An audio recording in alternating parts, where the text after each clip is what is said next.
Wake wake up. It's the Flow Show, no filter. And this Diddy trial done got crazy. But before we get into it, let me cover my ass. No Diddy. The thoughts, views, and opinions shared at the Flow Show, no filter, are for educational and entertainment purposes only. I am not a professional. I am just good.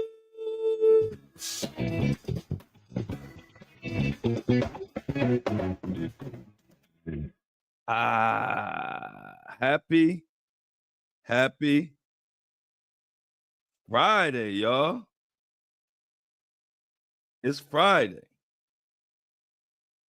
And y'all know what that means. It is time for another episode of the Flow Show, no filter. Having a little technical difficulties with my Facebook account. I don't know quite what it is. I'm trying to get the Facebook people loaded, but we got to talk about this Diddy witnesses missing. Also, the jury will be selected today. So we got to go over that. Who's selected? What's going on? Why? Everything involved. This is just a crazy Friday. Lot to talk about. I think I fixed I fixed Facebook, y'all. You know, I hate to leave our Facebook people out of the loop, but I think I got them together. So, like I said, I ain't gonna waste no time. So much to talk about. Good morning to the breakfast crew, Seek Tuck, Nadreema, Amy, Brandon. I see you in the comments. Appreciate everybody. Please like it when you come in. Share it. Yari, Kingdom, Angie, everybody. Today, let's get into the jury because today the most important thing going on right now is the jury selection.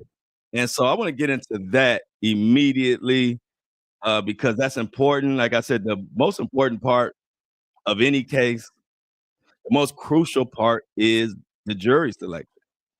A lot of times the jury selection can make or break a trial, acquittal, or guilty verdict just based on the demographics of people, experiences, and everything that they've gone through.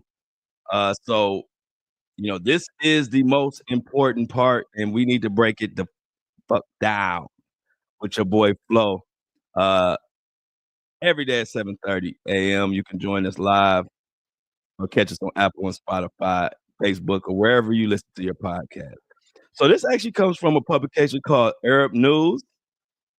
Title is Sean Diddy Combs jury to be seated in hip hop mogul sex trafficking trial. Now, y'all know it's been all kind of drama, questionnaires, celebrity names being listed. What do we have? Michael B. Jordan, uh, Kanye West, so many names. Mike Myers, Young Miami. You get where I'm going. So this jury selection has been controversial and very dramatic. Well, let's break down what's going on, and today we will have the jury pool, and then Monday we start the official trial, opening arguments, and one of the witnesses are supposed to be on the stand for damn near 2 days. And I wonder who that is. We're gonna talk about that later too. So the article reads, a jury of 12 New Yorkers is due to be chosen on Friday, which is today, in the racketeering case with Sean Diddy Combs, who could face anywhere from 15 years to life in prison if convicted. The rapper was pleaded not guilty to one count of racketeering conspiracy, 2 counts of sex trafficking, and 2 counts of transportation for prostitution. All of these are felonies, of course. The rapper has been there on pins and needles. Y'all know he been nervous. He been asking for bathroom breaks, looking nervous, weight loss. This is Diddy actually behind me. If you can see me, for those that are viewing, uh, it's not Malcolm X behind me. This is Diddy. Uh, they say he's going for the respect your elders look for the jury. We'll see if it works. Now, over 3 days this week, the judge has been overseeing the case, questioning nearly 100 prospective jurors on subjects including what they had heard about Combs' case and any experiences that they've had, especially when it comes to sexual assault.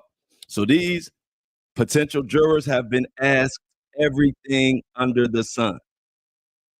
They all in their business. They want to know what you feel about multiple partners.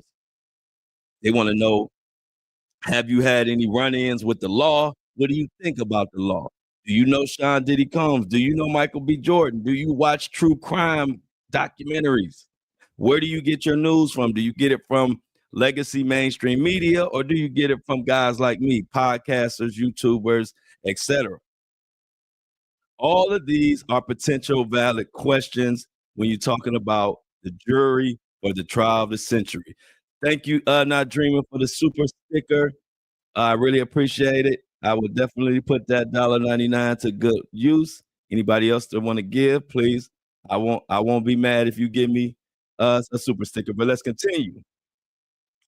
With input from the defense, lawyers, and prosecutors, the judge, Aaron Subramanian in Manhattan, dismissed the jurors he deemed unfit to serve and settled on 45 candidates qualified to serve fairly and impartially.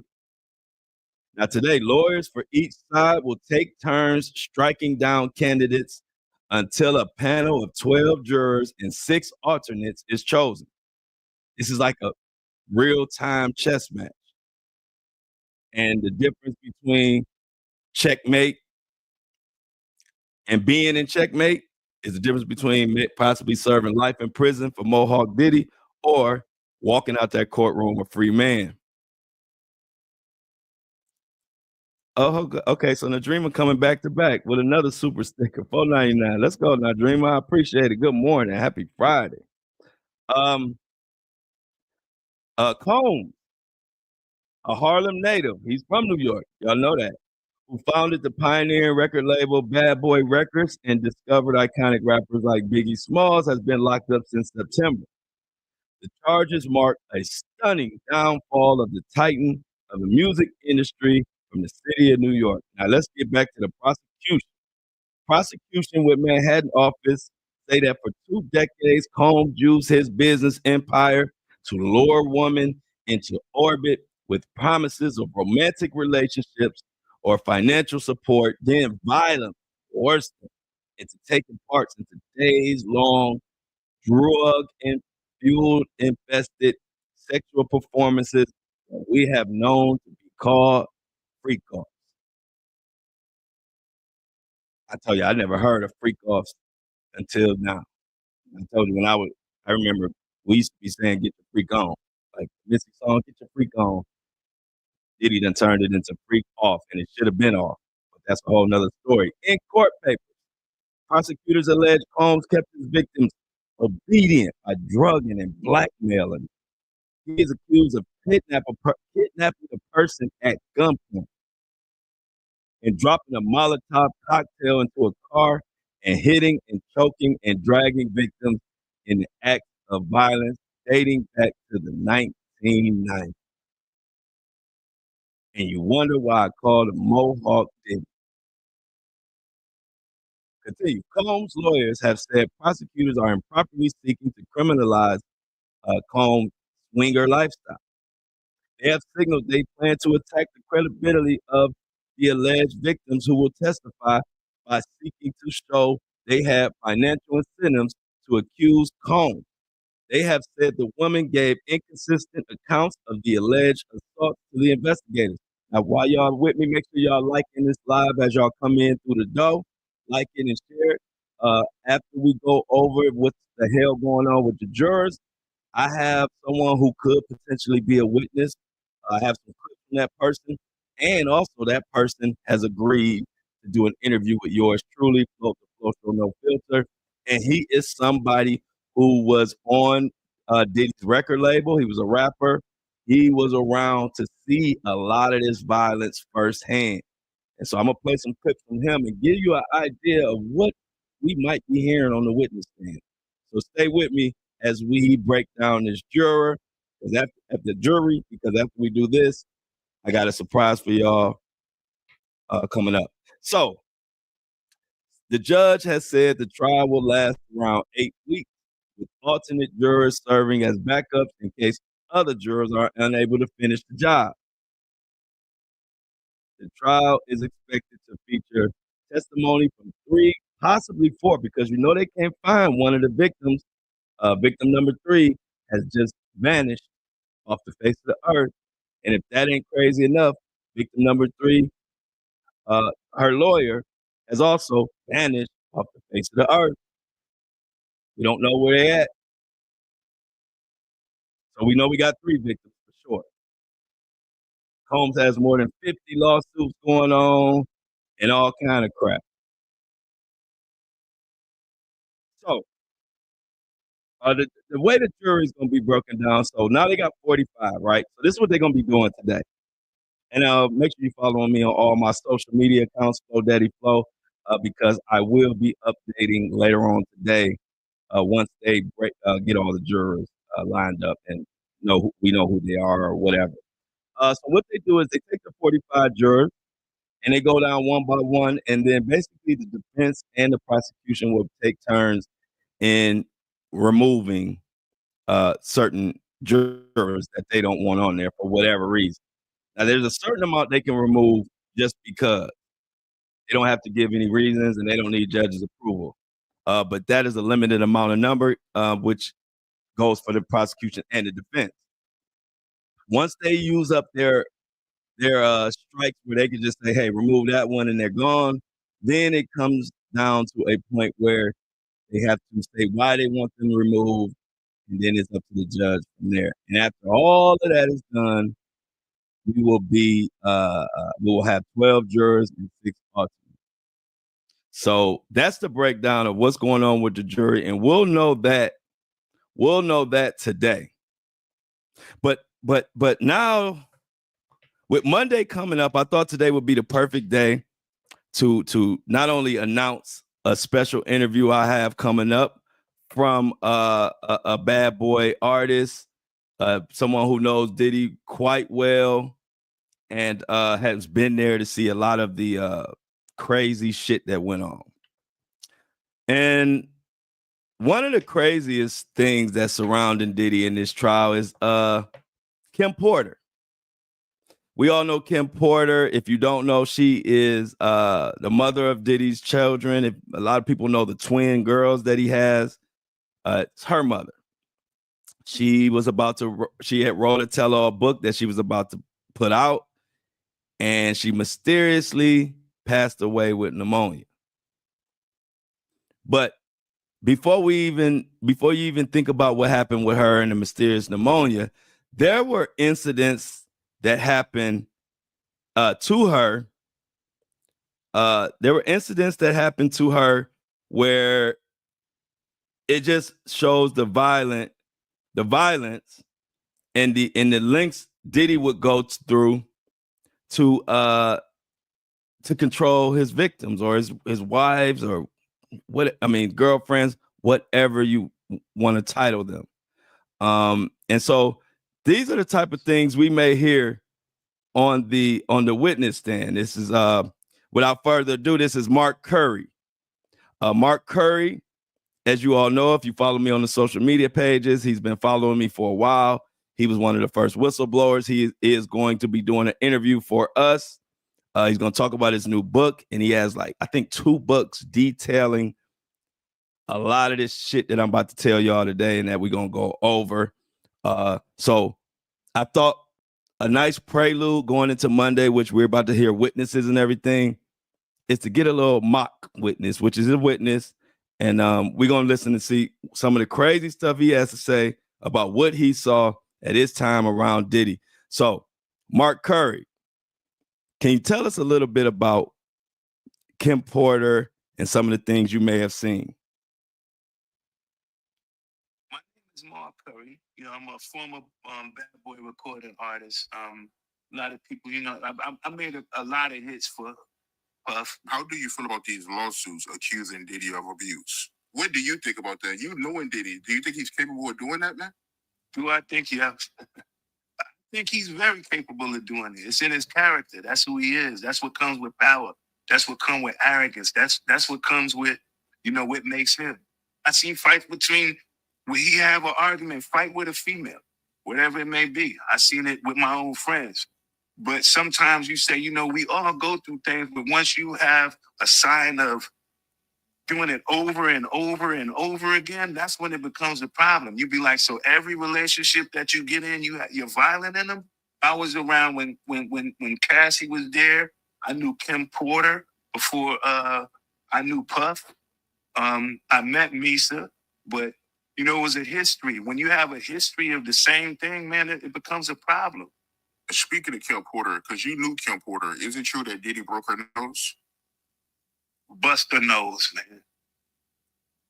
Anytime a man would go out his way to wiretap someone's phone or put taps in their homes just to monitor their conversation, that's a sign of insanity. So, no, thank you, Mark Curry. So check this out. Kim Porter, we got eyewitnesses of the violence that Diddy put on his women that he so-called loved, broke her nose, wiretapped her phone, tapped the home to listen to everything she did.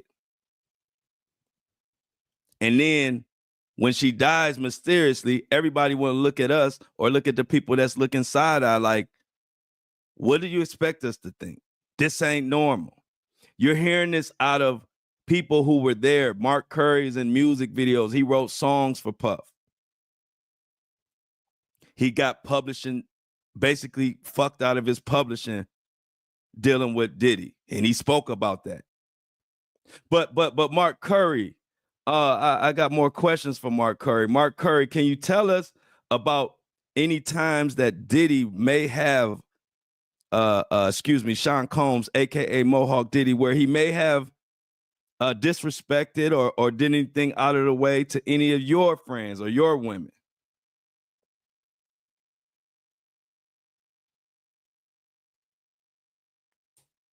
Take your time. It might be a female that likes you. She naturally just like you, but he likes her, but she likes you. He's upset about that. He don't like that. The fact that she like you and don't like him. I'm in the Bahamas, run across a girl. He like, Mark, where you get this girl from? I said, I got her from the club. He said, she kind of bad. He said, if you give your girl to me, I'll give you one of my girls. I said, Puff, I can't give you no girl. I said, but if I walk away and she like you, then that's what it is. But I walk away and go to the store. I'm leaving in the studio. I come back and she booed up with you and y'all together. I'm gonna be like, hey, okay. I ain't gonna have nothing to do with it. I come back, the girl mad. She said, why you leave me here with this creep? I said, where's Puff Daddy? Who else? I couldn't even leave you with someone better. I thought you would be happy. She was like, no, I'm not happy. I don't like this dude. I said, damn, dude. He's looking at me. He was like, yo, get out of my face, because you know what I do to girls like this? I was like, I don't know, but he was already ready to hit her. He was like, I spit on her. So then she was like, well, I told him I ain't like him, but I got a twin sister. But I told him she won't like him either. That's when he really got mad. I had to get that girl up out of there quick because I realized he was going to try to hit my girl or be violent towards my girl because my girl didn't like her. Wow. This is a sign of a maniac. And any jury that hears testimony like this, and we got more clips, y'all. This is from somebody who was there. You can see him in the music videos. He has wrote books. He's a stand-up guy. He saw these things with his own eyes. But one of the most damning things that he saw with his own eyes is the next question and clip that I have for you. Can Mark Curry, can you tell us here at the Flow Show No Filter, the best community online, the best coverage of Diddy, bar none, is not even close. It's not even close. Nobody out here covering Diddy like me. And I'm not saying that to brag because I love everybody. And I actually want to find somebody who I can watch because I can't watch my own content. But anyway, that's not got nothing to do with the court. Can you tell us, we've had speculation about spiking drinks. Can you go into a little detail or anything you might know about that about that? VIP, all of these girls come around the VIP and they just be standing there and like, let me tell you something, man. I'm gonna get back with you. We gotta rewind this back. We used to go to when we go to the club, we used to have these bottles, right? And on this bottle, they'd be regular Moet bottles. On them bottles right there, they've been to have something to make the girls be real slippery and all of this kind of stuff. So when you get up, they be like, don't touch them bottles right there and only drink them bottles right there. So we already knew what the drill was. You just don't mess with them bottles, right? Then all of the girls is in the club after a while. They all running, opening up their mouth like little birds. Just run around just popping pills in their mouth. Pop pill. And then that was the party. I used to, you know, we used to be on the road. You know, you'd be like, yo, let me go with my Puff room, see what they doing. And you knock on Puff door, he be sitting there damn near butt naked. You ever just had a grown man answer his hotel door butt naked and they be like, come on in? You be like, I'll come back. Bro, put some clothes on. What are you doing? I don't want to see you naked. Grown man stuff. Yo, that's kind of disrespectful. So when you get, that's called the test off. How you make sure you breaking in. Yo, call the artist up here to the room, tell him I'm going to have a meeting about my tub. He be in there by the tub and stuff, soaking and stuff. Butt ass naked. You be like, how the hell I'm supposed to have a meeting with a butt naked in the tub? No further questions, Your Honor. How many different people have we heard the same stories from? I guarantee Diddy would be pissed off if I was on the prosecution team because I'd be tearing their ass up. Rest my case on day one. Wouldn't be nothing to talk about. But on a serious note, this is Mark Curry telling the same story that Little Rod Jones told in his recent lawsuit. Mark Curry told this story years ago. And I always give y'all a little context. He is exactly right about that. That's the test. When he said Diddy would be butt ass naked and tell artists to come to the room so he could talk to them about their music deal or this or that, that's how they test you in this industry. And they see how far they can go. And that's why I told y'all it never went past, it never even made it past home plate with me. It didn't even make it to first base. Because had anybody in the industry called me, a grown man called me somewhere and butt naked, I would have been like, put some fucking clothes on and don't ever do that again. Next time I'm doing that, I'll punch you in your motherfucking mouth. That's my reaction. That's my initial reaction. I'd never played with anybody. I always was respectful. I always rather smile than look angry. But if you disrespect me or try to do some weird shit, I will call you out immediately. And Mark Curry's not lying when he says that was like a test. He want to see how far are you willing to go. Diddy wanted to see how far you were willing to go to get this thing that we call fame and money. And so if you go up there and you talk to him butt naked, and you don't say nothing, and you there all night and acting like it's all cool. When you leave the room, he say, okay, I got me one there. But if you go up to that room and like a Mark Curry who was casted off, blackballed from the industry, when you go up there and you say, man, I'll come back, man, put some clothes on. Oh, he say, man, I got to get rid of that guy. That guy ain't going. And I was that guy. I was the guy that say, man, you a creep, bro. I don't care if you Diddy. I don't care who you are. I will tell you a creep.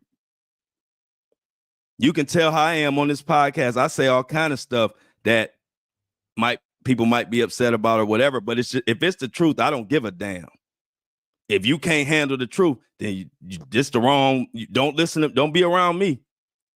Cause I ain't phony. I'm gonna tell you exactly what's on my mind. And I'm willing to take whatever come with that. Cause guess what? I ain't willing to take what come with lying and being somebody I'm not for a dollar or for some fame. I can't deal with that. He said Diddy would steal all of their publishing, make intimidating threats if you didn't go with what his agenda was.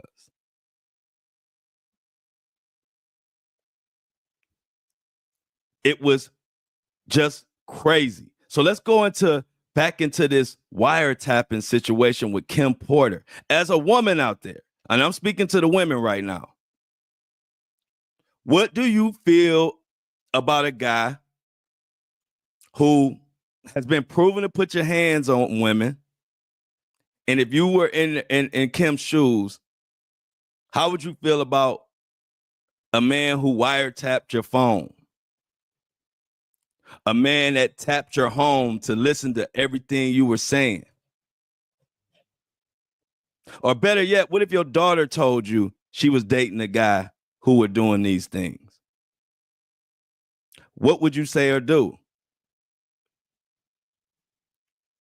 Because I know what I would say or do, and most of it will probably put my ass in prison if my daughter came to me telling me these things. So this is from Yahoo, y'all. This is sad. And this Kim Porter stuff is going to come up in this case.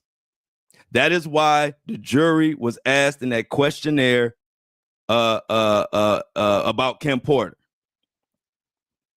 So I took this from Yahoo. Diddy's alleged wiretapping of the late Kim Porter surfaces amid sexual assault lawsuits. Article goes on to say former Bad Boy recording artist Mark Curry did not mince words when addressing his former boss, Diddy, and his alleged history of abuse following the sexual assault lawsuits. According to the Bad Boy for Life hitmaker during a recent interview, Bad Boy's record founder broke the late Kim Porter's nose and wiretapped her phone in a fit of insanity. Curry is the latest insider to spill the beans on an unfolding abuse scandal trailing Diddy since his ex Cassie accused him of rape and years of abuse in a lawsuit. So let me add some context to this. Because like I told y'all, the difference between me and them is I could recall, I don't just report. And you might not know his name. Some of you will. It's a guy by the name of Shakir Stewart. Now we about to play, we about to do a comparison game right now. Y'all remember when Kid Cudi, y'all know the situation. We talked about it a million times. Kid Cudi, former Shaker high school graduate, just like me. We all from Cleveland, love Kid Cudi and always got his back. But when Cassie would try to run away from Diddy or get away from her and she needed a soft place to land, she would call Kid Cudi and once Diddy found out she was going to Kid Cudi, he told Cassie he would blow up his car. And guess what he did? He blew up his car. This is in the indictment. This is one of the charges that Diddy is facing. But I brought up that incident because I want to rewind it back because Diddy has shown a pattern of abuse, a pattern of manipulation, a pattern of intimidation. If you go all the way back to the 90s and you break down what Diddy's been doing,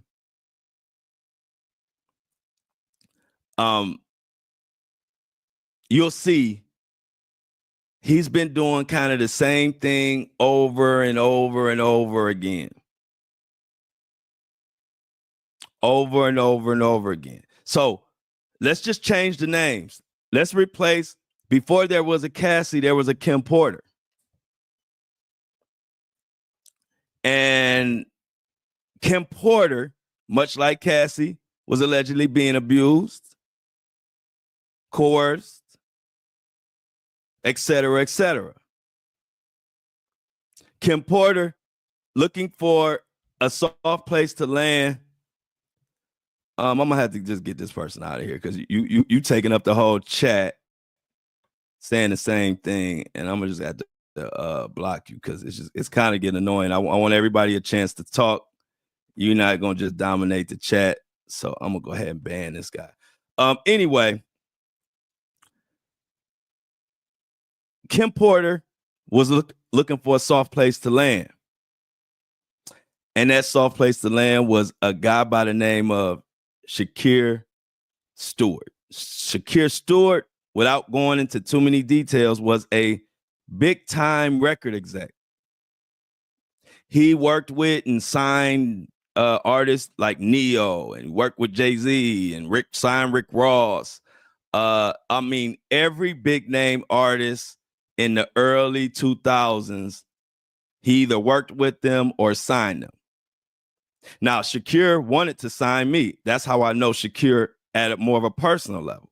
Shakir would run around with Floyd, trying to explain to Floyd what he should do with my career and how he could do this and how he could do that.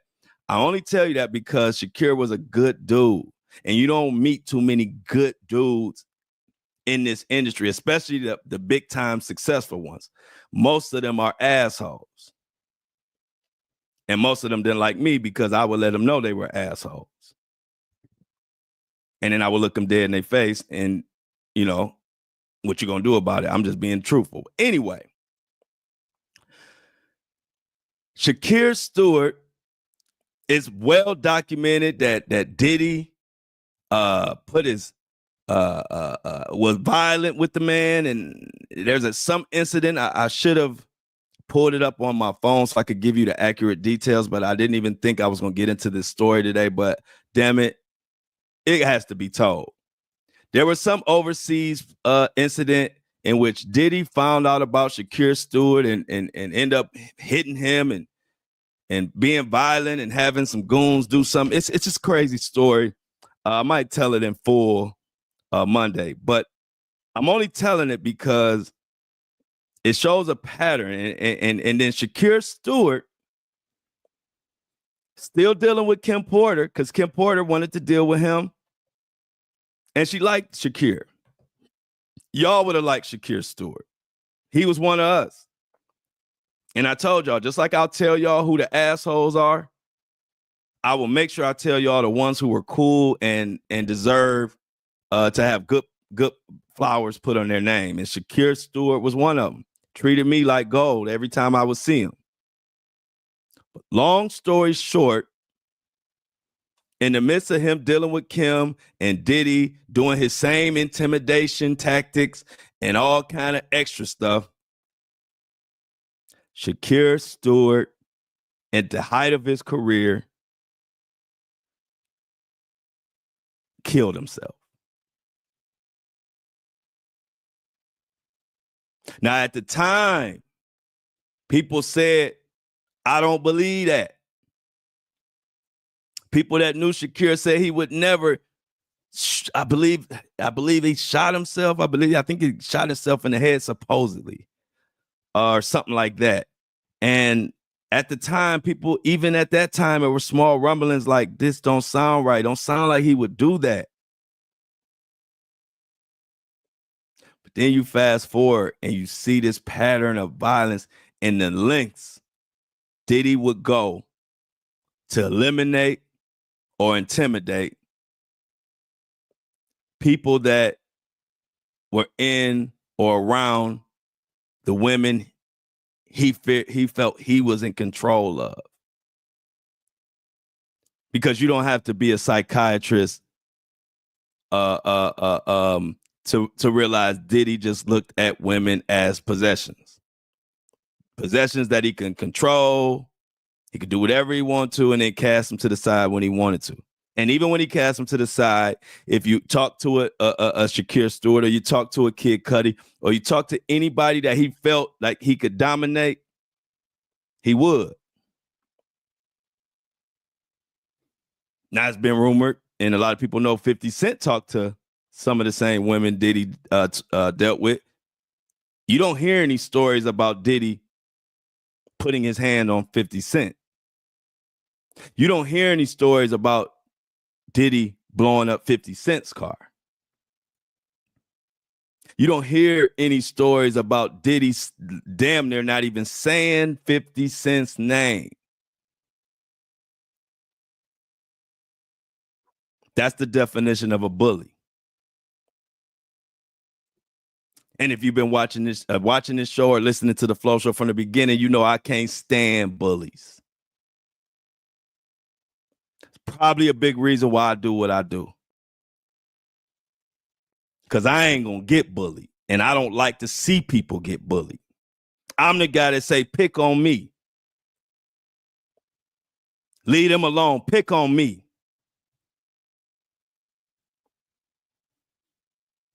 I've been wired like that since a little kid.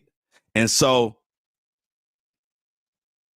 that is one of the biggest things I don't respect about Diddy. Why people, you know, they come in the comments, some of the Mohawk Diddy trolls, you know, they like, why you so hard on Diddy? You didn't do this, do that. I said, not only has he destroyed careers and just did all kind of foul shit to people I actually know. See, people got to realize I actually was in this industry at a high level.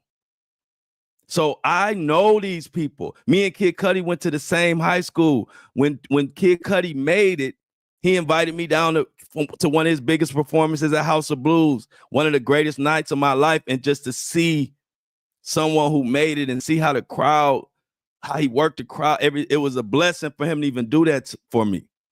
So to find out somebody like Diddy blew his car up, you think I ain't gonna be screaming on the mountain, whatever I feel? But besides all that, I just hate a bully. If he was the same way across the board, if he went at 50 Cent like that, or anybody else who would be a worthy opponent, I would look at it just a little bit different. But I've seen firsthand that if you are an ant to him, he gonna go the full mile. And I just don't like that. And so I had to bring up the Shakir situation because a lot of people don't talk about that. Shakir Stewart was one who was giving one of Diddy's ex-women somewhere they could talk to. They were having fun. And we don't know if Diddy had anything to do with Shakir's death. We don't know that. But we do know at one incident overseas, when Diddy found out that Shakir and Kim were talking, Diddy put his hands on them and beat them up and whatever. We do know that. Now the article goes on to say, Mark Curry throws more dirt. Over the past few months, 3 women, including Cassie, filed separate lawsuits against Diddy, and Mark Curry stepped forward to lay even more incriminating allegations against the rapper. When questioned about an earlier claim by Gene Deal that the Hello Good Morning rapper had broken his on-again, off-again girlfriend's nose, the 52-year-old said he definitely did. And he detailed this in his book called Dancing with the Devil. I encourage y'all to go check that book out. And he has a new book that he's promoting. And I think we'll be discussing more of the new book. But Dancing with the Devil details a lot of the shady shit that Diddy did.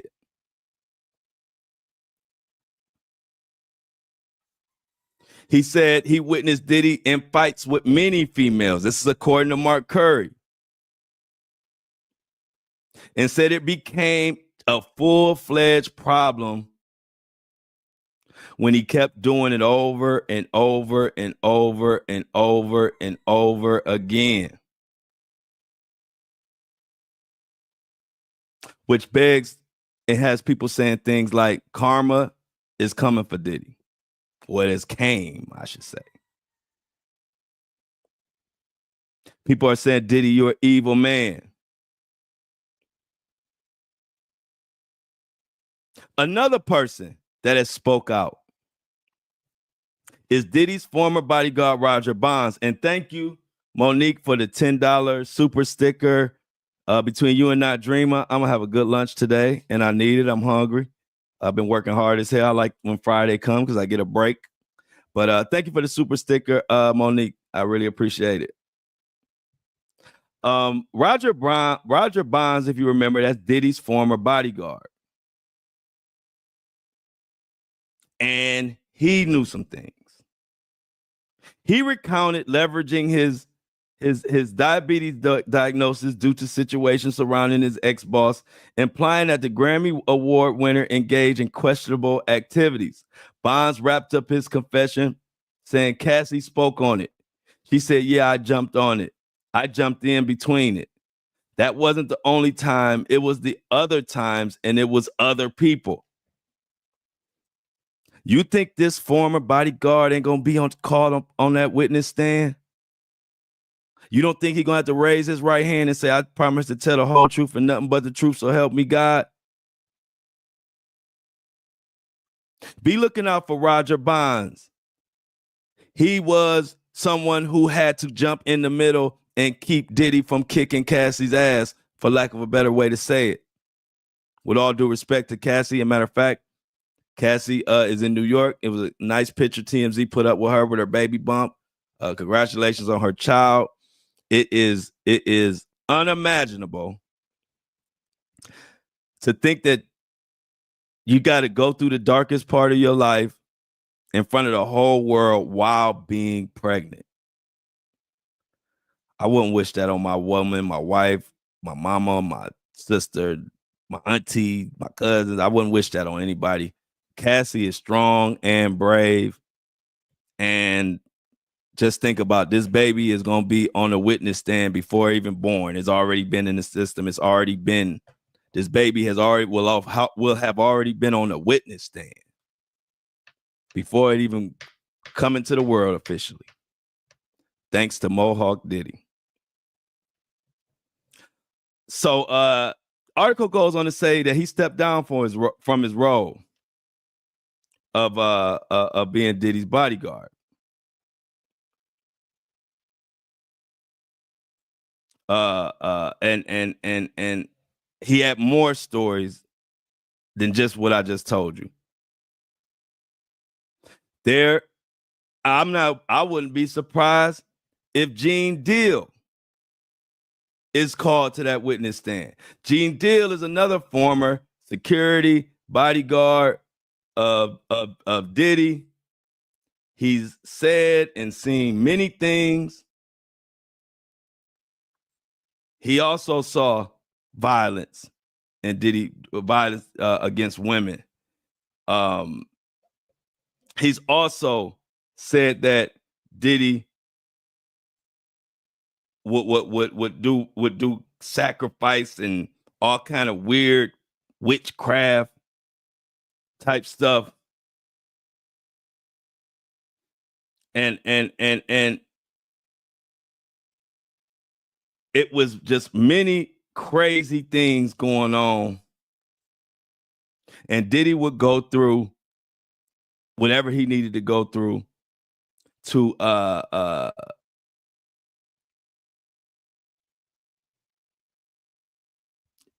Diddy. Let's speak of this. Check this out. This is one time Gene Deal had to step up for Cassie. Cassie talking about these guys. Now you're gonna have guys coming out against Cassie talking about she shouldn't have done that. She should hurry up and did that. Man, you can't say that about a victim. That's what kills me about these guys. These guys get these platforms and they want to talk about, guys like me in the background who saw everything, and I didn't see that because I wouldn't have played that. And people could say what they want to say. Yo, Diddy would have did this. Diddy would have did that. Nah, he wouldn't have done that. You know what I'm saying? Because I think I told you this before. When he cursed his mother, I said to him, man, if you curse your mother again, I'm going to beat the shit out you. He said, well, no, Gene, she always in my business. I said, if it wasn't for her, you wouldn't have no business. I'm saying that to say this to the women out there. If a man disrespect his mother, you just like an ice cube. You ain't got a chance in hell. Do you understand? That man disrespected his mother. What do we care about these chicks out here, these women out here like that? Now you're going to have guys coming out against Cassie talking about she shouldn't have done that. She should hurry up and did that. Man, you can't say that about a victim. That's what kills me about these guys. These guys get these platforms and they want to talk about, guys like me in the background who saw everything.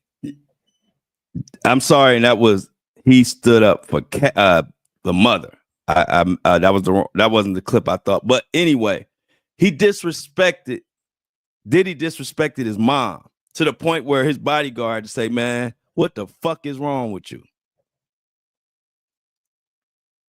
But you got guys trying to defend this guy like this. But if you notice, Big Gene Deal, different people, see, real men step up and don't give a fuck about these little creeps running around talking about, trying to downplay it or act like, man, why are you doing that against it? You just gossiping or man, nah, bro. I'm standing up because I don't give a fuck.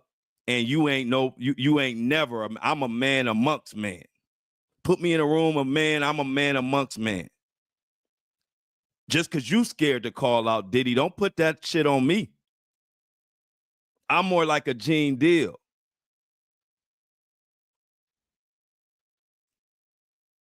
I'm going to say what need to be said. I'm not scared of nobody. Right is right.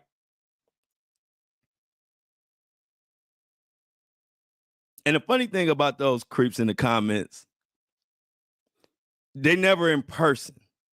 They never exist. I walk around, Gene walks around, we walk around free as a bird, smiling, happy. Everybody I see in person is loving, saying, hey, Flo, I'm glad to meet you. I knew that was you. I heard your voice. I knew that was you. Keep doing your thing. That's all I see in person. That's all I see as I walk around this country free.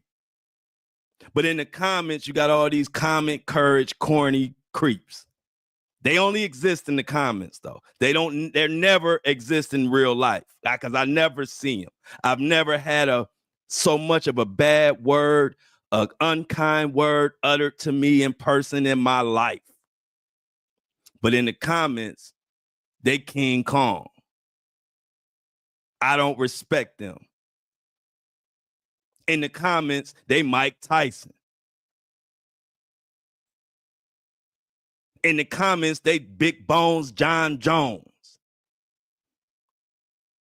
But as I walk around and everybody I see in person, it's all love. And so that's where my focus is. It's all love. Them comment creeps, they live in the comments. They never come out in the real world because they cowards. And when I'm calling out Diddy, it's their own creep stuff they've done that they feel insecure about. So they really want me to shut up. That's not my problem. So I'm playing these clips because we're heading into the real part of this trial now. We're heading into witness stand. And don't be surprised if you hear from a Gene Deal. Don't be surprised if you hear Gene Deal tell stories like this one right here. Looking at this lawsuit, right? Little Rod, he alleges that, Diddy told him personally. He talked about Usher. And when you look at the lawsuit, even though they got Usher's name redacted, you could tell who it is because they described him as the guy that performed at the Super Bowl. Right. So, I mean, we all know who that is, but how you feel about that, man? Well, I mentioned that earlier. That he said about Stevie J. The Usher part, that's a touchy situation, man.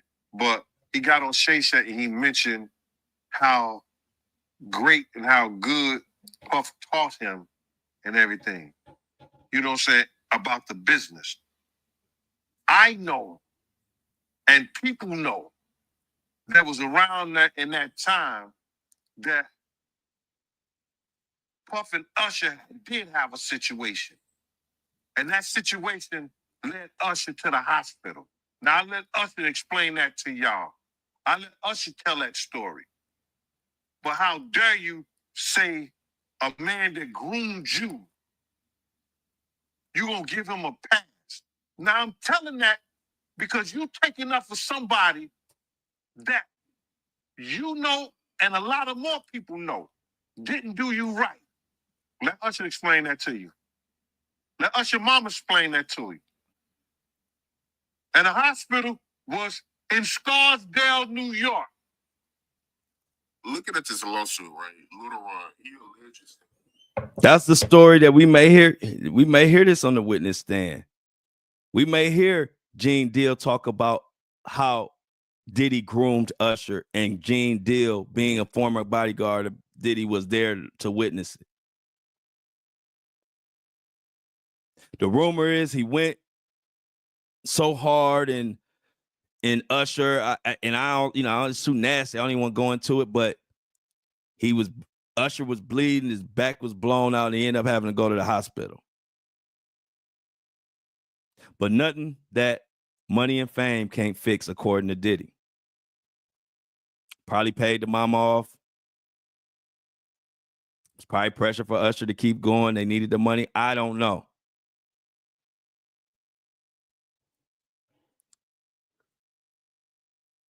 Ladies and gentlemen of the Flow Show No Filter. The reason why I'm playing you some of these clips and I'm getting you ready for some of the wildest shit you might ever hear in your life on this witness stand. Because every charge that Diddy is charged with is crazy as hell, which means every witness gonna have a lot of crazy shit to say. And the only difference is now they're gonna be saying it because they have took an oath. So this ain't gonna be no YouTube clip, no Instagram clip, no TikTok clip. This is gonna be official. If you lying, you facing perjury. So when we hear and what we're about to hear,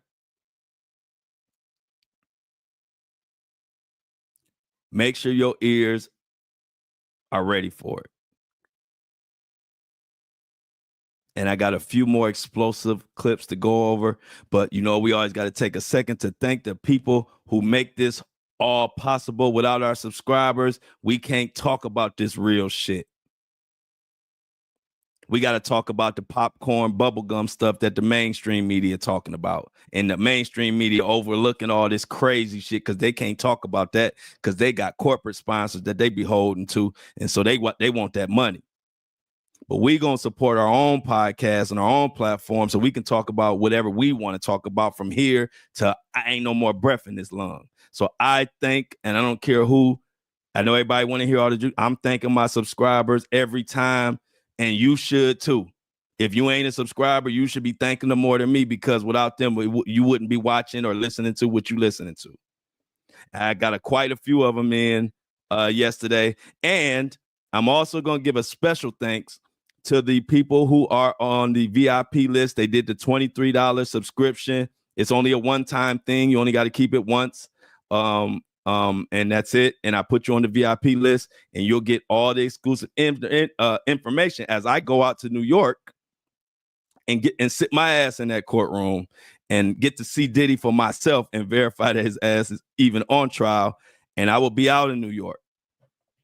Just so happened my mentor is the heavyweight in the game, and he is boots on the ground on all these cases. And I told him I just wanted him to be my correspondent and tell me what the hell going on. And he said, no, you got to come in the courtroom. I said, all right, well, I'll be there.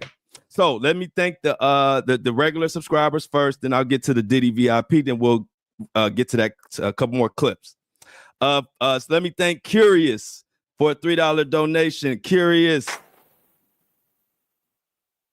Thank you, Curious. I got to go fast because a lot of people. Lisa Brooks, $4 donation. Love you, Lisa. Tammy Moore, $5 donation.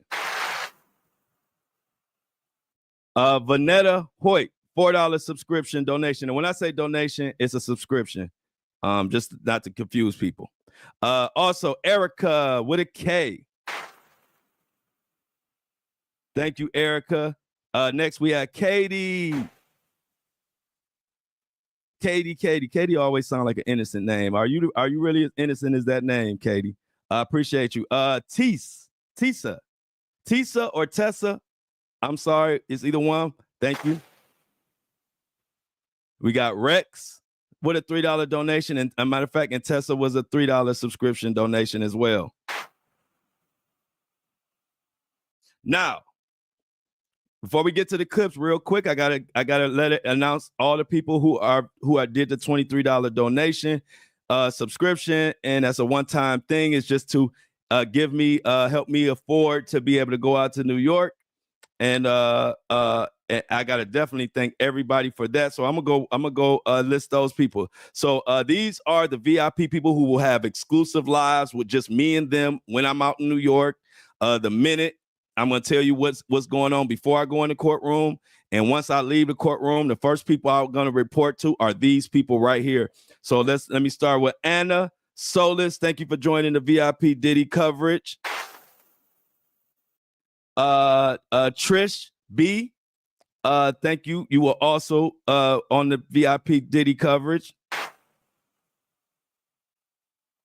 Virgil, you did your $23 donation before you even knew about the VIP Diddy coverage. So I'm throwing you on in there. Appreciate you, Virgil.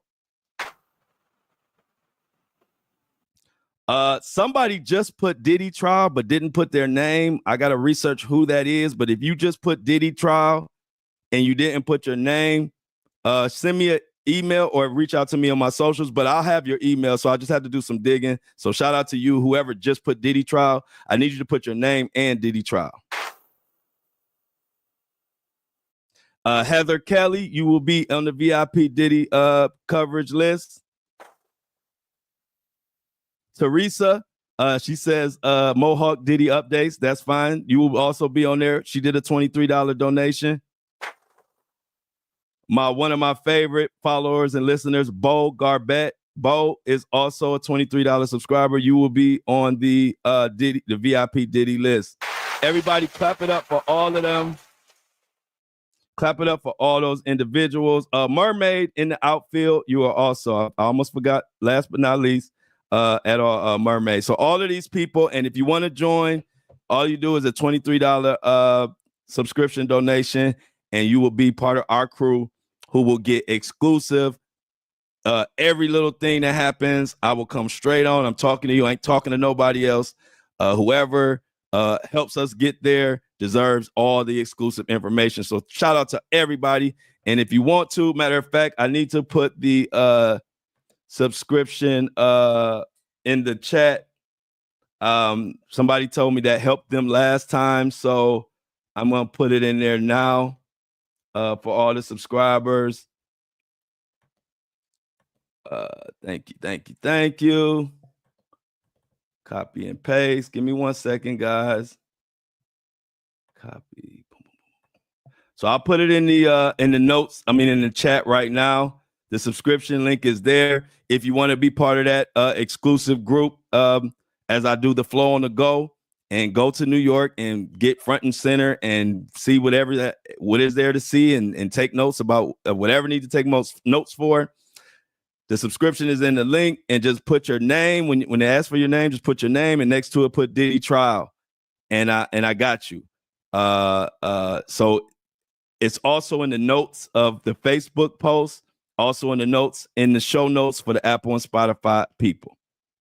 So let's continue. Thank you to everybody who supported the movement.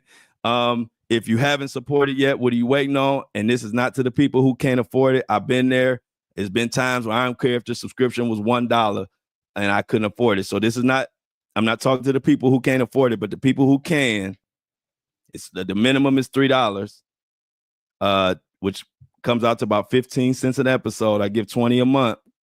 If you haven't supported by now, I only have one question. What are you waiting on? I need security. You want me to have security? Let's get some subscription. Let's get those dollars up. So back to Gene Deal. Gene Deal has been out in front and center of this stuff for quite some time. And I remember when he was doing it, when it wasn't a sexy thing to be saying or doing, and people were coming for him. But the tide turned to where people start saying, you know what? The industry is foul as hell. And we do need to do something about it. He took money from Biggie, made up contracts. He made up contracts to get the money from Biggie once he died.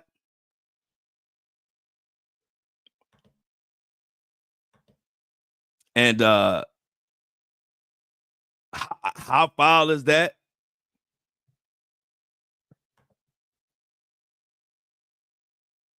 I told the story before. He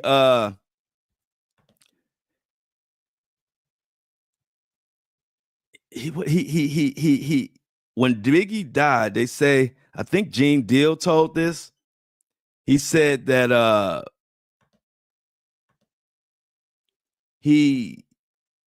when Biggie died, he said he changed the contract so that all of his money or his proceeds would go to Diddy. And that's why his mother, Biggie's mother, had to fight for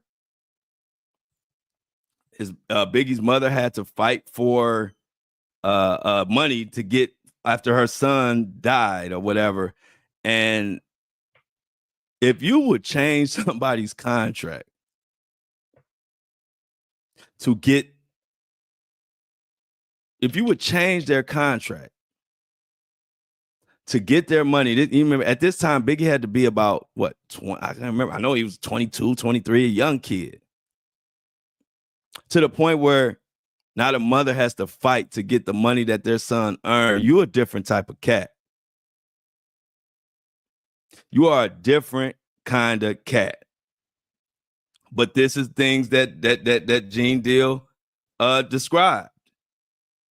He talked about Anniversary of Biggie's death. You know what I'm saying? So I was just heartbroken because I'm thinking that she didn't want to see another anniversary of her son's death, and she didn't get the justice that she is due. And it was heartbreaking to see that she had passed before she could see the outcome of Diddy's trial, the outcome of Keefe D's trial, you know, to see if this dude, Diddy, is the monster that he has shown by all the different lawsuits, by all the different charges and the allegations against him. It was just heartbreaking, man, to see Ms. Wallace pass like that. I had just talked to her about a month or so ago, and she gave me her blessings to keep doing what I was doing. She even said, yo, Gene, I watch you. Yo, you're doing a good job. You understand?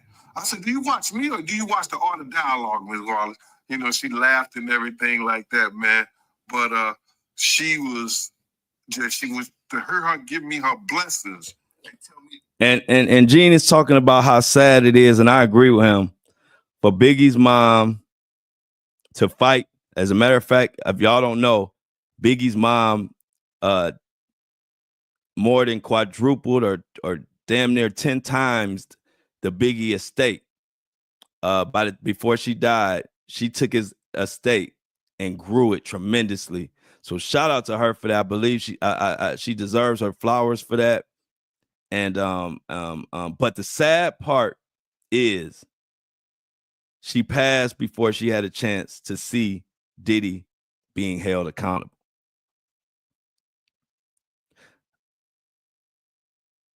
I say to y'all, Biggie's mom didn't want Biggie to go out to LA, California, that fateful trip. Biggie didn't even want to go. Biggie was supposed to go overseas, and that's where he wanted to go. But there was somebody who was pressing Biggie to go to LA, even though they were in the middle of an East Coast, West Coast war perpetuated by the media that had just claimed the life of Tupac, their arch rival. Tupac was representing the West Coast. Biggie represented the East Coast. Why in the fuck would you, I'm talking about months later. Why months later would you have this 22, 23-year-old kid, 21, somewhere in there? I think Biggie was like 22, 23, something like that. Very young, early 20s. Why would you have him and force him to be running around LA and California? And even Gene Deal said they didn't even have security as far as when he was running around, at the mall and stuff like that. It was just Biggie and his couple of his friends. And you force him out there and he comes up dead. And after he comes up dead, you change paperwork to take money away from him that he had earned. So many believe Diddy had something to do with that. But before I don't even need to go that far right here on this show. At the very least, it was Diddy's decision and his persistence to have Biggie in the line of fire against his mother's wishes, against Biggie's wishes. And Christopher Wallace, a.k.a. Biggie Smalls, the greatest of all time, lost his life as a result. And a mother who raised her son, who instilled education and the value of education in him, and just was a strong mother that fought tooth and nail to keep Biggie on the right track. Less than a couple years after meeting this monster Mohawk Diddy, her son was taken away from her.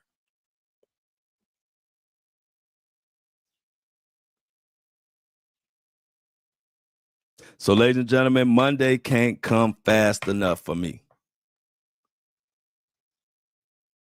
Y'all know how I feel about my son. I know how y'all feel about your sons and daughters.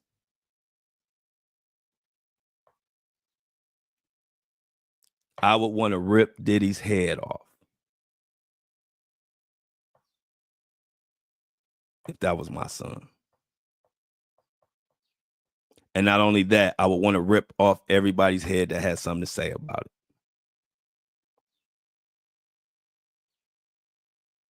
And I would drive my ass to the prison myself. Lock me the fuck up.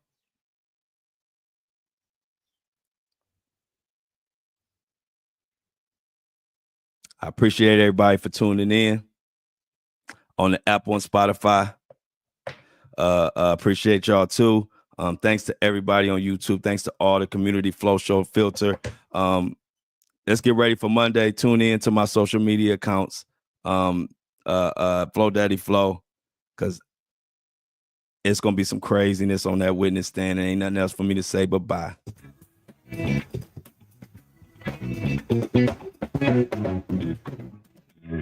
As always, I love y'all, but I'm out.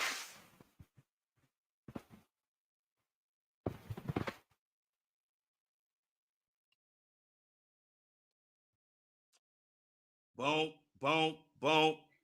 Another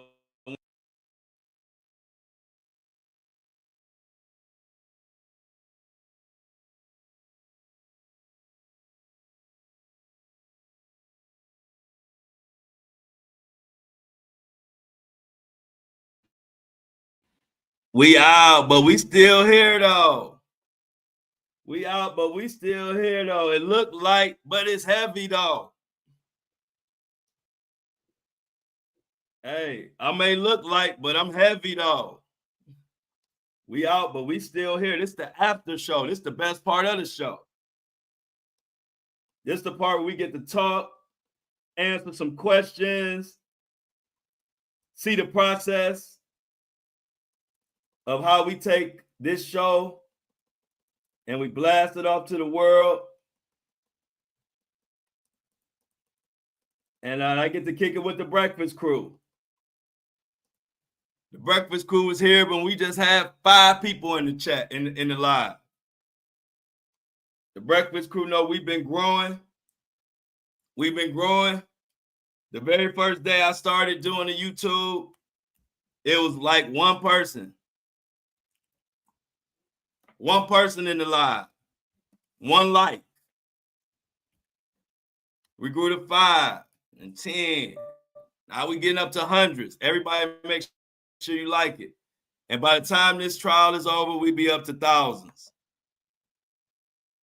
And like my boy C Tuck said, all I know is these damn Cavs better win tonight, or I'm gonna be pissed. But y'all, this is a long time coming. This is a long time coming, and karma don't make no mistakes. I like when Sherry say, don't nobody say period right on time like Sherry. Sherry say period. Period. Hey Helen, let me say hi to everybody who was rocking with me today. You know, I get to going. I can't see y'all. I got my boy C Tuck, Angie, Megan, TGIF, yes, and the crew. Not Dreamer as always. Kingdom Fit, Yari, Drew Rob, Empress Daphne, Amy, what up? TJ. CJ says Sean Diddy sucks as hell. Joanne, good morning, Joanne. Thank you for the super chat. Hey, Sibbo, my girl Sibbo. What's up, Sherry? Miss Period. Genuine, I didn't see you. Steven Davis, Mohawk Diddy. That's hilarious. I coined the phrase Mohawk Diddy. Man, I'm super worried. Victoria, hey, babe. Did I get everybody? Anybody name I missed? Anybody I'm missing? Sneaks girl. Trish. Lovely Marie. Always Monique. JL was banned. JL didn't last too long with us, y'all. Any word from Jaguar Wright lately? Great observation, Jennifer. I believe Jaguar Wright is on the witness list. She might be in witness protection, but I believe Jaguar Wright is on the witness list. I could definitely see her on the stand. Chris G says, true sociopath. Yes. Joanne, Helen. Hey, Helen. Ace. Ace says, I am so happy that justice is about to finally get served. We have some sick men out here that are twisted with their sexual personalities, and certain women are feeding them. These evil entities even more to make up a hard world to grow and manifest, right? They continue to keep passing spirit after spirit of dark. Justice will be served. Thank you for that comment, Ace. Crystal says Diddy is a monster. I could have said it better myself. Brandon, hey. It gets lovely. Let's Gene lay hands on his own baby mama, Pop Meat Kettle. Gene said, Pop Meat Kettle. Said Gene put his hands on the baby mama.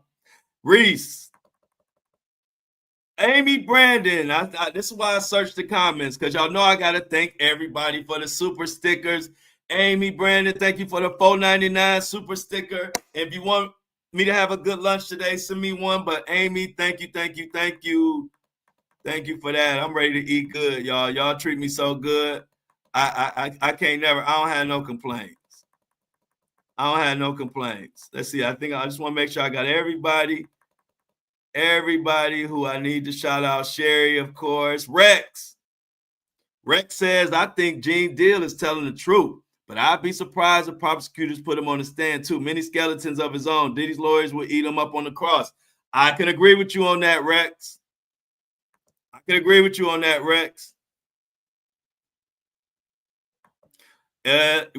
Which begs the question, if you put him on the stand, will the squeeze be worth the juice? Will the squeeze be worth the juice? Y'all know what that means, right? Y'all know what that saying means. Is it worth it? Was squeezing that lemon, when you drank that juice, was it worth it? And so that's the question they're going to have to ask themselves when it comes to Gene Deal. Hey, Ashley Davis, Kaylee Pierre. SNM says, breaks my heart. Rest in peace, Valletta Wallace. Yes, we should all be shouting out Valletta Wallace. She's watching them from heaven. Good point, Brandon. Brandon, good point. Brandon says she's watching them from heaven, and she has a clear view of what the hell's going on. So thanks for bringing that up, Brandon. Makes us feel better that she is getting justice from heaven, watching closely. I think I got everybody. Arlene says, Diddy is not accountable for Biggie's death. Gene Deal is. Thank you for chiming in, Arlene. As I make my way down here, I think I got us, y'all. I think I got everybody. Luna, hey, yo. Lily Orchid, Karma, baby. Karma don't play. Anthony Joseph, what up? What up, Anthony?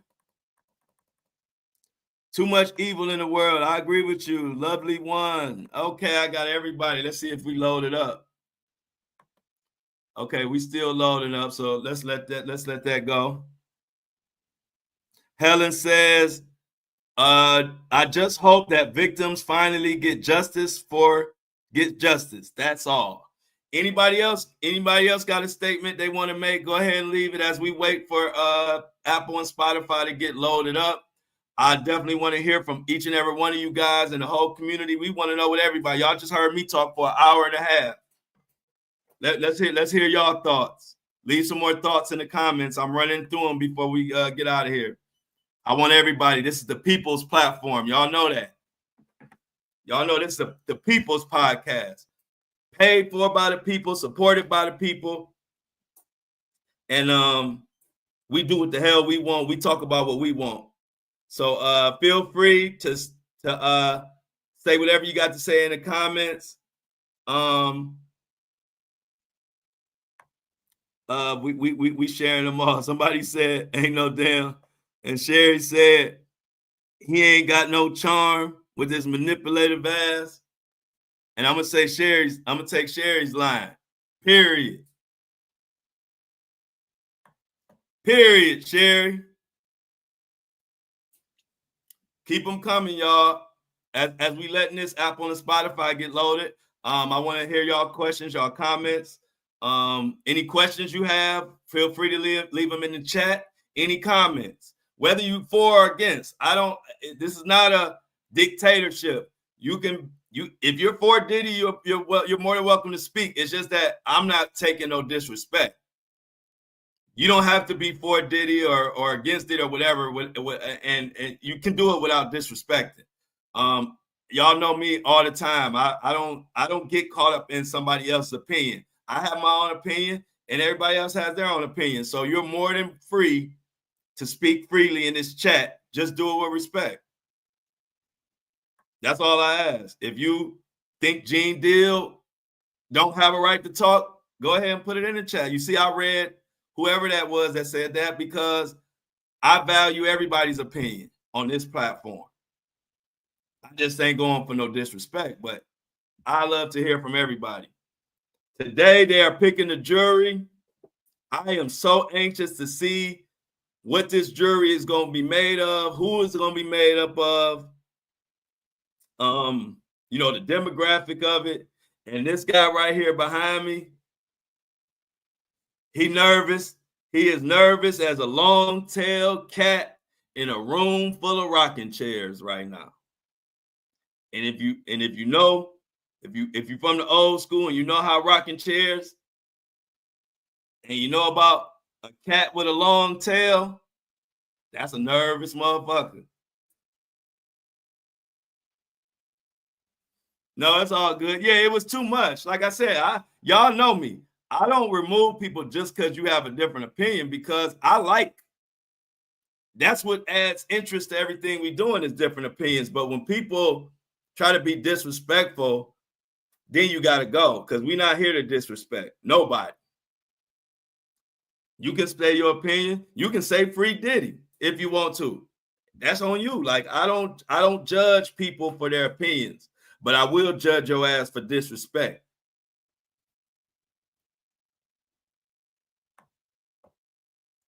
A lot of my listeners and a lot of my followers are followers and listeners who disagreed with me on a case before, but they spoke their mind. I spoke my mind. It was all respect, and they went on to follow me to this day. So a lot of my listeners, a lot of my followers were people who initially disagreed with whatever take I had, but what they respect about me is I will talk to you like a sane human being, and I appreciate and I value your opinion.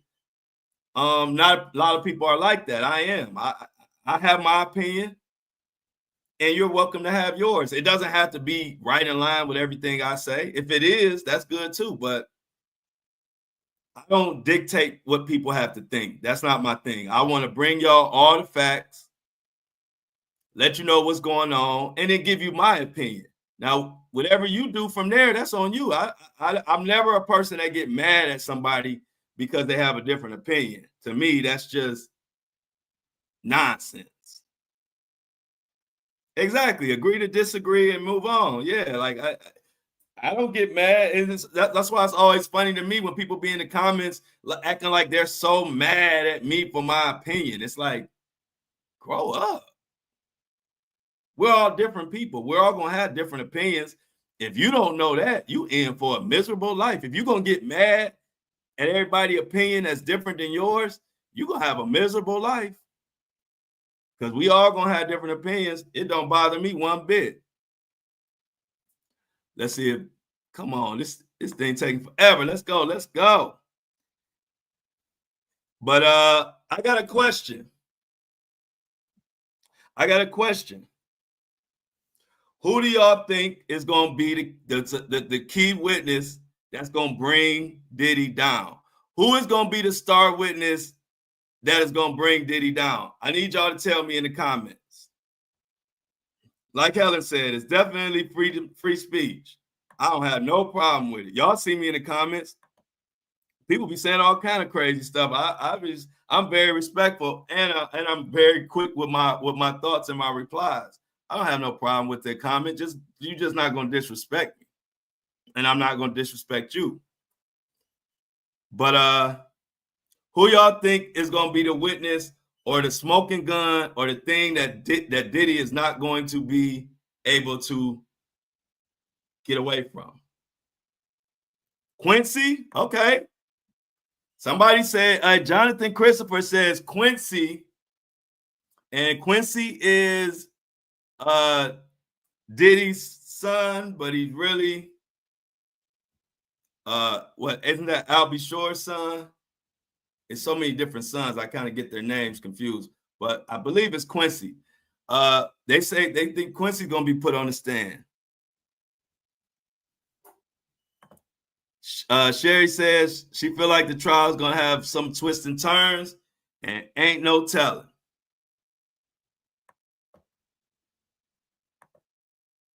What are the rest of y'all thoughts?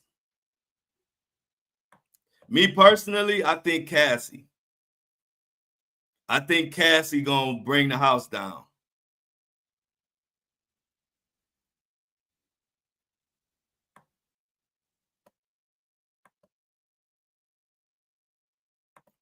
This lovely one says Cassie, Kid Cudi, Michael B. Jordan, if he comes to testify. That's interesting. Could be. Could be. And if you want to be on the VIP subscription list, or you just want to support the page, support the podcast, I should say, I have dropped I had dropped it in the chat. I dropped the subscription link in the chat again. Okay, let me explain this, because a lot of people ask this question. Sean Riley, I'm glad you brought it up again, because one thing about a 4-minute video, 3-minute video, I can't explain everything that I want to. That's why I love having this podcast and this platform, because I can explain shit a little bit, more in detail. Okay, so the connection that I see with Mike Myers and Diddy is a couple things. Now, some people say Mike Myers had some Diddy tattoo on his butt, or like a skit or something in a movie, something like that Diddy didn't like. So it's possible that Diddy threatened him or whatever, or they had an altercation. That's one aspect. I can't confirm or deny that. But the one I know for sure is a connection is one of the freakiest parties that Diddy had. Mike Myers was one of the biggest celebrities who attended it, and it's well documented. It was called Diddy's The Greatest Party of All Time or something, or the world's greatest party. It happened back in early 2000s, and it was very exclusive. One thing that everybody kind of remembers, or that has went viral, is Diddy was on the Conan O'Brien show talking about it, of that party, and he said that they had to put locks on the door to keep the women from being able to leave if they wanted to leave. And Diddy thought that was cute. Well, Mike Myers was at this party. Now, I can't say if Mike Myers did anything, or it's just that he saw something. But Mike Myers was at this super freaky exclusive party that Diddy put on. And so it could be he saw something. It could be he was a part of something, and the feds say, hey, you either going to go down with Diddy or tell us what the hell went on. Or Mike Myers could have just been an innocent bystander who happened to see something, and now the feds want him to talk about it. So that's the connection with Mike Myers. And I'm glad you asked that question, because a lot of people in my comments of that video was like, well, I don't get what Mike Myers had to do. When I listed that Mike Myers was at that big crazy party, but people didn't put two and two together and say that's the connection. So I'm saying it now. Nobody knows if Mike Myers did anything or not. I don't have no clue about that. But at the very least, he could have saw something, and they want him to testify, or they want a statement from him.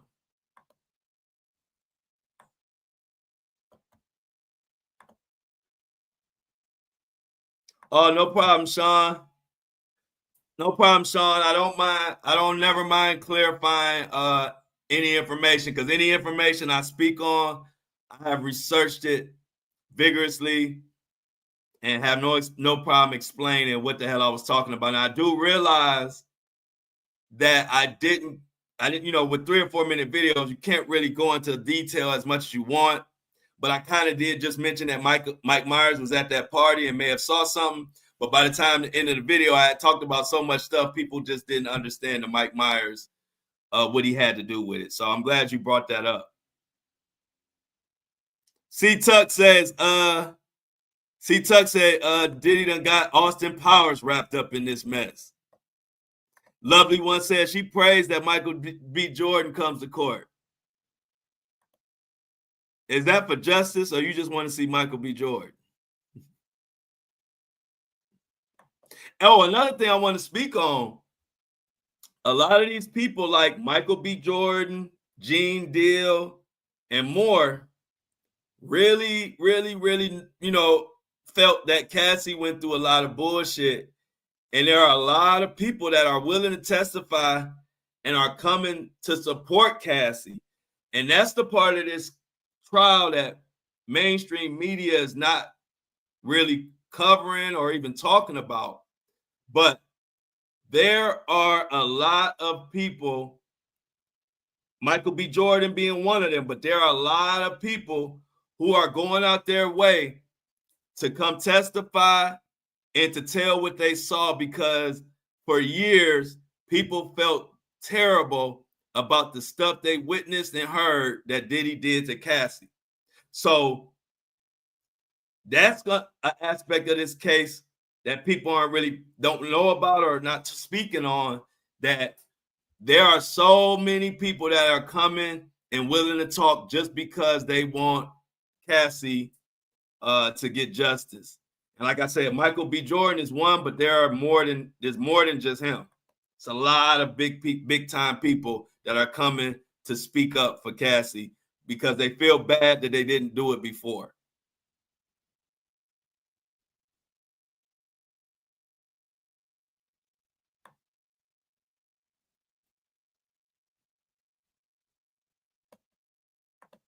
If you want to support the podcast, I have the subscription. I'll put it in the link again. It's the Buzzsprout. You can either just do the minimum donation, $3, just to support and keep the lights on, keep Truth alive, or you can do the one-time $23 subscription, which that money is going towards getting my ass out to New York to be front and center, to see Mohawk Diddy in person, and to let y'all know what the hell is going on from my eyes to y'all ears. And I will have exclusive coverage immediately when I'm in New York for the people who do the $23 subscription. I'm talking about even me getting off the plane in New York, and going to the courthouse, the Fed building, whatever you want to call it. I will be letting y'all know every little detail. I greatly appreciate y'all for getting the $23 subscription to help get my ass to New York.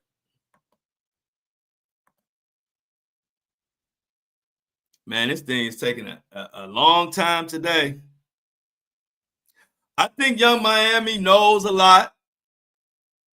I think Miami, if she could go back in time, she would like to erase that whole situation, even with Diddy. But I know she knows some stuff. I know she's seen some stuff because she was at the very beginning of her career. And at that point, being with somebody like Diddy is so great for your career, and it's probably an experience. She thought she would never meet Diddy. And so, you know, they were talking about freaky stuff. Diddy even gave her her own show.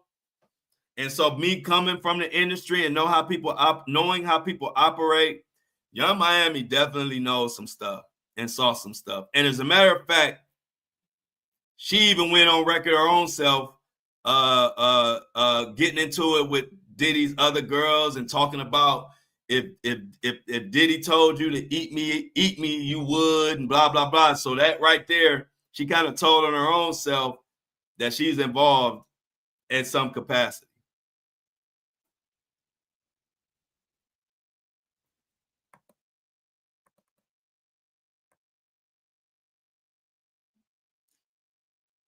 Just like Cat Williams said, it's going down. And the more people subscribe, y'all, I might do 2 trips out there.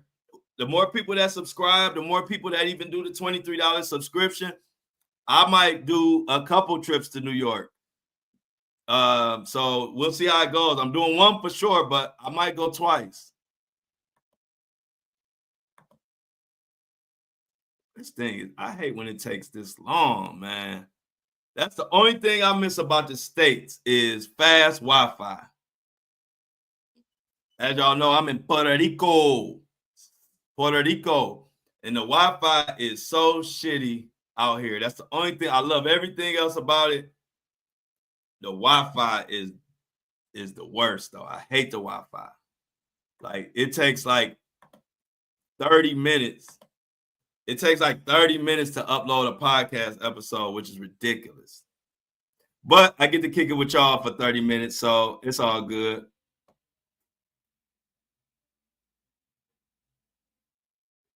It is all good.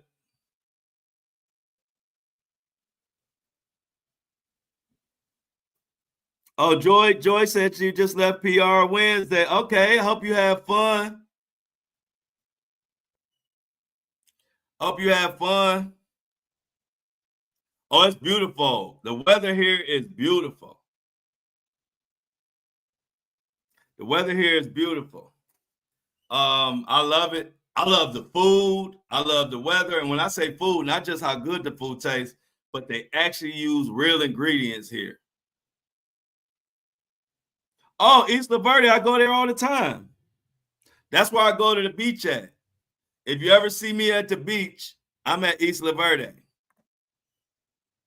And then I always go from Isla Verde to Pizza City.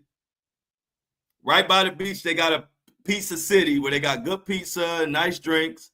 So after the beach, I always stroll over to Pizza City and get me a pepperoni pizza pie, and that's my routine. Go to the beach in the morning, stay out there most of the time, and then maybe about 4 hours. Then I go to Pizza City. Okay, you had steak there. Yeah, Pizza City is good food, good food, good food. Yeah, Puerto Rico is the best kept secret. Puerto Rico is the best kept secret. I didn't even know about it.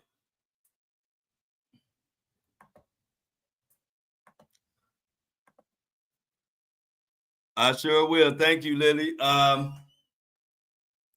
Subscription link in subscription is in the chat. You want to support the podcast, go right ahead. $3 minimum subscription goes a long way.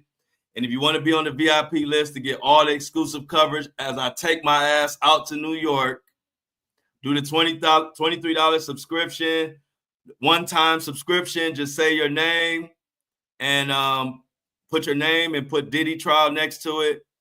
And I will have you in the list. I'm doing exclusive lives just for y'all and exclusive content just for y'all. Come on, man. This is crazy. Well, I forgot. Today is kind of, I did go a little bit long on this episode today too. So that might be why it's taking a while.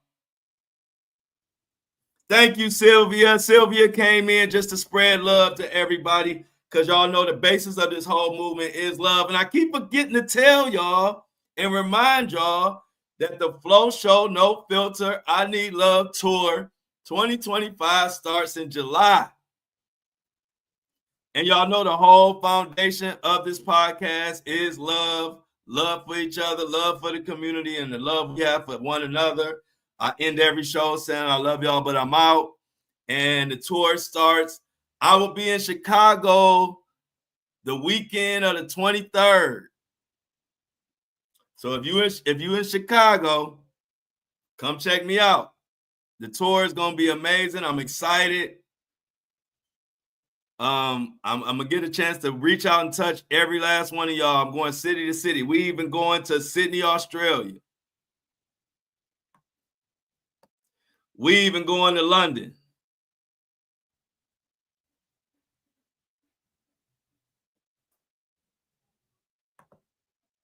Thank you, lovely Marie.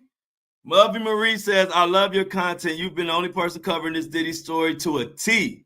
Information is very accurate. I will be subscribing. Thank you, thank you, thank you, lovely Marie. I appreciate the subscription. I'm all over. But San Juan.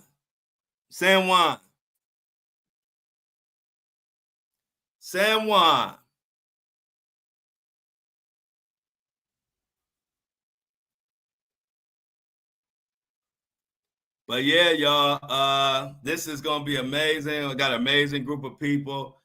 Like I said, I couldn't ask for a better group. I cannot believe this thing takes this long. Jeez. Like, come on. I told you, that's the only thing is the Wi-Fi. Jeez. It is frustrating. And when it comes to like stuff downloading and stuff like that, my patience is very low. My patience is very thin. Like, come on. How long can it take just to upload something?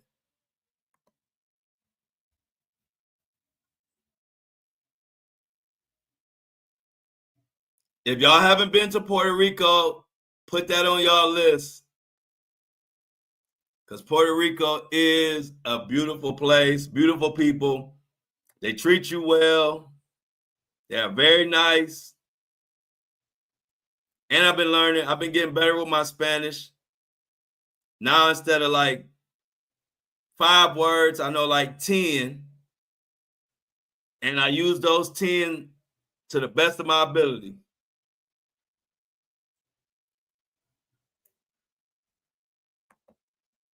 Come on. Please upload. This is like, for real.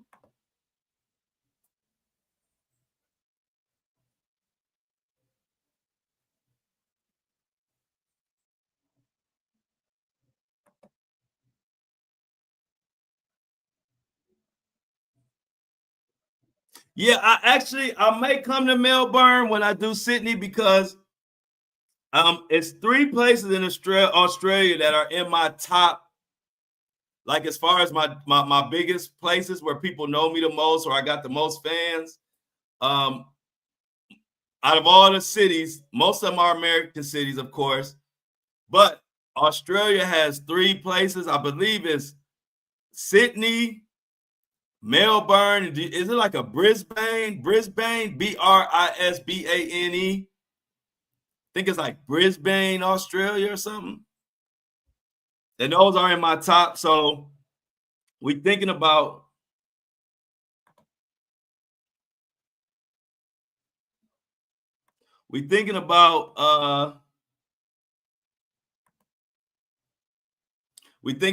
hitting other places when we go out there.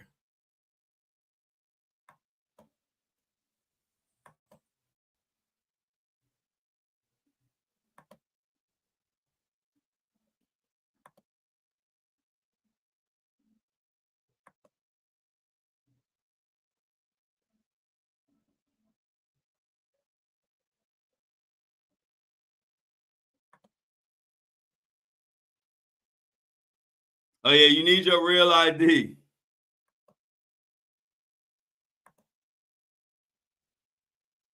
You definitely need your real ID if you want to come to Puerto Rico. I ain't never seen nothing take this long. Jeez, come on.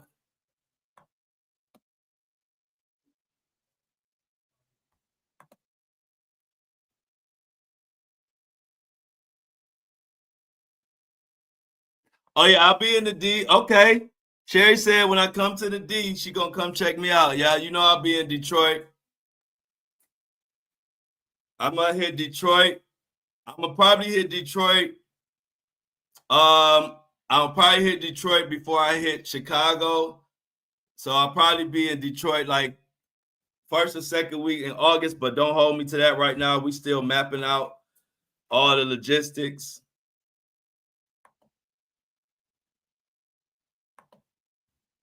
We still mapping out the logistics.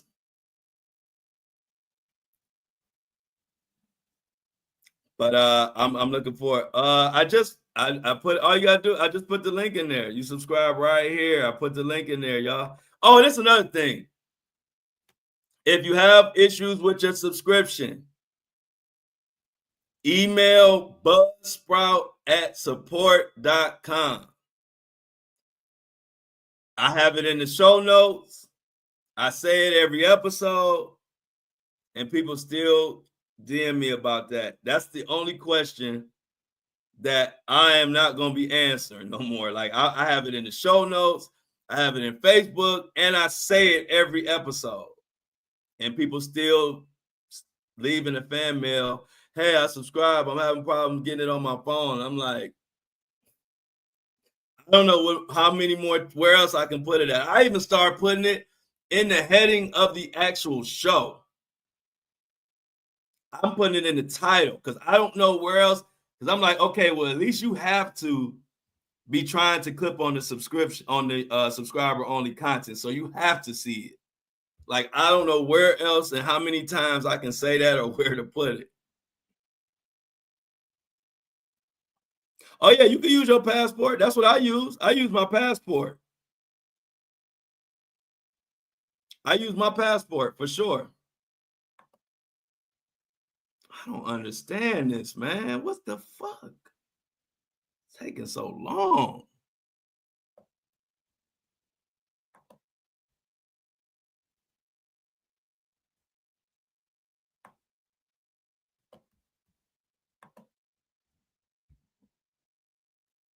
Yeah, how many Detroit people we got in the building? And what cities? Hey, look, I need y'all to put y'all city in the chat.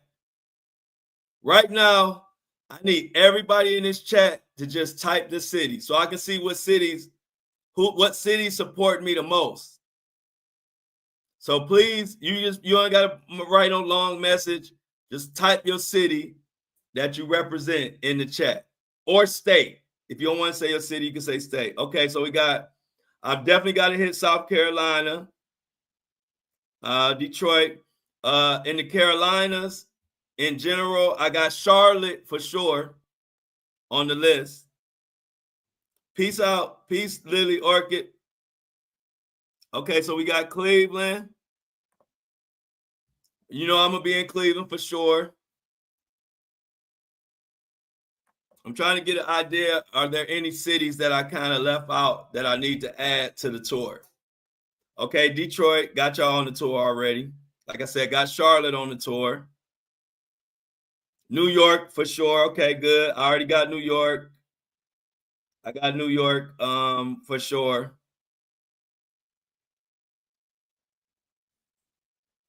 Who else? What other cities we got, y'all? Don't be shy. I'm trying to get an idea and make sure there's no cities that I'm missing that support me that I don't have on the tour. So far, every place that y'all said so far is on the tour. I'm excited about going to Charlotte. I'm excited about going to New York too, honestly.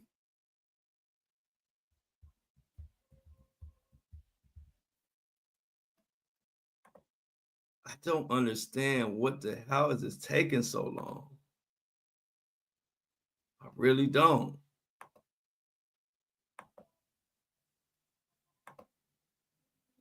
Yep, I'll be in Charlotte. Okay. So Keisha, yeah, I'm excited about going to Charlotte. Oh, is that two people from Charlotte? Yeah, I'll definitely be in Charlotte. Charlotte is one of my favorite places that I'm looking forward to coming to be honest with y'all. I have a sister in Charlotte.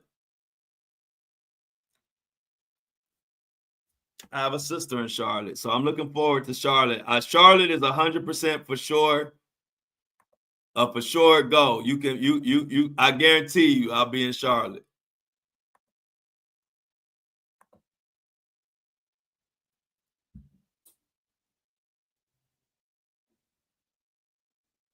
Oh no, it was just that people. Okay, let me explain this. No, y'all doing fine. I was talking about for the stories. I was talking about, like Instagram stories or like Facebook stories. I was saying people don't realize, people who just look at your story, let's say like for a month straight, they just look at everything on your story, but they don't engage. They don't like it. They don't comment. They don't say anything. They are stopping your story from going out to more people who actually that do follow you, that want to see it. So what I was saying was, if you're gonna be looking at my stories, and I'm talking about like going like a month ago past, and I'll see the same like names, and they never say nothing, you ruining a person's algorithm with that, because the algorithm is only gonna send it to a certain amount of people. So if you're not gonna engage with somebody's story ever, stop watching it. You're not helping them. So I was just trying to explain to people, like, don't just because other than that, you're just being nosy. That's not helping people. That's why people be like, well, why ain't a lot of people seeing my story? Because you got a lot of family and friends looking at your story that's not engaging. So the algorithm only gonna push it out to a certain amount of people. So it's no big deal. But if you're not gonna ever engage, don't look at it. Like take me out your. Don't look at my story. I only want people who are engaging because that's what helps the algorithm and all of that. So that's just to explain to everybody out there, not just me. If you wonder why you don't get a lot of views on your stories, 9 times out of 10 is because you got a lot of family and friends that's just looking at it and they never like it or do anything. So that just keeps your story from being pushed out. So I was letting people know, don't be looking at mine just to be nosy. Like if you ain't supporting it, if you're not engaging, then stay away from it. Say something, or don't look at mine. Or I'm gonna put you on blast. I've done that in the past, and that's what helps boost my algorithm because I just take, and I don't do it to like fans or people I don't know. I only do this to people I know. I don't expect fans to engage. Some fans are shy, and some fans just want to look and don't want to say nothing. I get that. I'm talking about people I actually know. People who are quote unquote friends or associates or family members. Don't fucking look at my story just to be nosy and you don't never say nothing. Like, and so I'll put you on blast. I'll wait after I give a warning, but then at some point I'll put your name up and be like, this is the person right here. I'm talking about like people like this. This person is looking at every fucking story I post, but never saying nothing. Why are you looking at it? Stop. And I ain't saying you gotta like it every time. I'm just talking about if you go for a month or 2 months and never say anything, get out my story. Something up. I don't know why it's taking so long. So I'm gonna have to get off y'all. But I appreciate y'all because it's still not loaded up. So I gotta see what the hell is taking it so long. It's getting on my nerves.